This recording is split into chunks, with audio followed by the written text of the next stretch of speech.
Let's talk about how to play Tabata Timeline in your classes. Hi and welcome back to my series of activities you can do with any reading your students are familiar with. Today we're going to talk about Tabata Timeline, which is an individual student activity that has students up and moving around your classroom, re-engaging with different chunks of the story over and over and over again. It's super fast and your students can do all the setup beforehand. So first, students need a copy of the reading and a sheet of paper and a pencil. They're going to write 9 to 12 events that occurred in the story. And there's some other variations you can do with it, but I'll save those for the blog post. After they've written down their variations, they're going to cut or tear them all apart.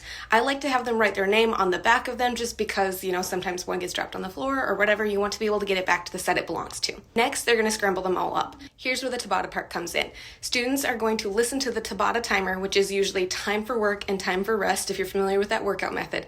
So students are going to work by putting the sentences in order of the story, and when it's time to rest, they're going to rotate to the next desk around the classroom.